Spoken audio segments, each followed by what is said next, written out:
Hi, this is Lee with Alison from the Law School Toolbox and the Bar Exam Toolbox. Today we are sharing a top tip for passing the bar exam. All right. Well, next up, we have our third tip, focusing on active learning. Oh, yes. This is something else, if you listen to the podcast, that you should be very familiar with. But it links back. Over 400 episodes. I know. But it goes back to what we were talking about with the practice, is that the only way to make the magic happen is to get uncomfortable and force yourself to do hard things. And, we all get sucked into passively doing things.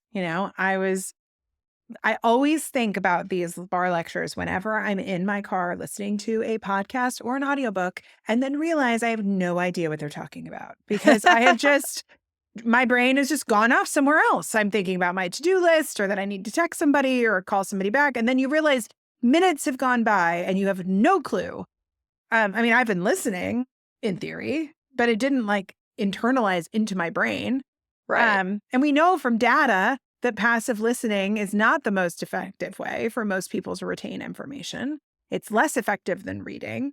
And so, it's just a hard thing to just say that you're going to accept, is that all these bar providers that give you hours and hours and hours of lectures that they just want you to watch are not going to get you to your goals.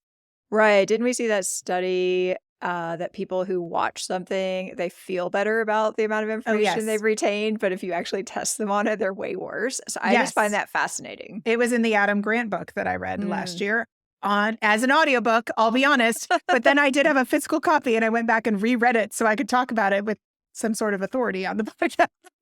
Yeah, I found that so interesting. It does then explain why people are so reluctant to give up those videos. Yes, I know. And folks are shocked when we make the suggestion that they should not spend their time. They should just stop. And they're like, what?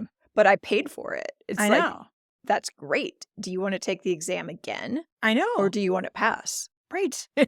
Or if you've done it once, why would you do it again? That's also my favorite. It's it didn't work the first time. And honestly, folks, I took one of those commercial courses. It didn't really work for me the first time either. I aborted and went back to studying the way that I knew I got good grades in law school, because I realized that I was putting in all of these hours and I didn't know anything. Right. No, I think that's the thing. People walk away and they're like, I actually did not A, understand, or B, retain any of that information. Yeah. And, I think it's one thing if it's a class you've never taken, you have no introduction to, fine, watch a few hours of videos. But that's it. I just can't, I don't know why people are sitting and watching hours of contracts and torts and things like that. I'm like, you took this whole class, unless you're a foreign trained attorney. That's different. Right. But if you did a JD, you took a lot of these classes. I don't think they completely left your brain. No. Or that you couldn't read an outline and remember some of this law. Or look at an outline, do some open book questions and start applying it. Yeah. It doesn't have to go straight to closed book. Yeah. The other thing I think that gets lost in this discussion of active learning is incremental gains. This is something I talk to my children about, and myself, but I also talk to my children about it. Because none of us really like incremental gains. Nobody likes just small victories because they don't really feel like you're getting to where you want to go. We all want to see, really large positive gains. But the reality is the science doesn't really back us up on that front. Tiny habits and spaced repetition, which is something we've talked about a lot on the podcast, is, this idea that if you do a little bit every day, that you will, it will all compound like interest and get bigger and you will learn more.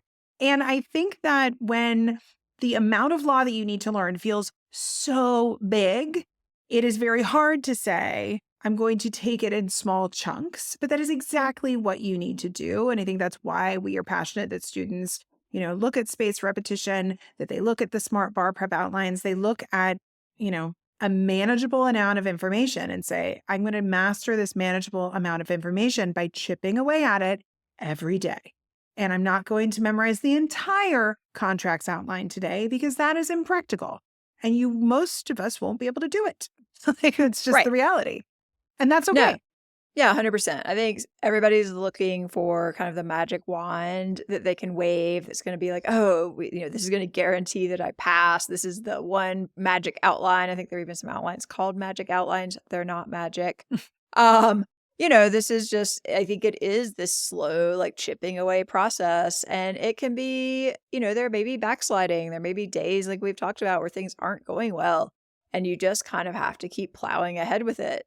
And, I was going to say trust the process, but I think that's how people sometimes get in trouble is they do like trust these processes that they're told are going to work, but they're not critically evaluating if they're actually working for the way that they learn or for the time they have available. And I think there was, unfortunate reality is for a lot of people, they don't work. Yeah. And you can set up those assessments for yourself. Yeah, you should be testing yourself. You should be testing yourself. I often, when I get on the phone with someone and we're talking about the law, and we'll oftentimes be arguing about how they're supposed to be studying for the exam. And I'll say, great. At the end of how many hours are some of these evidence lectures? Like 8 hours? It's an insane amount of time. Can you list off all of the hearsay exceptions and list the rules for each of them with elements?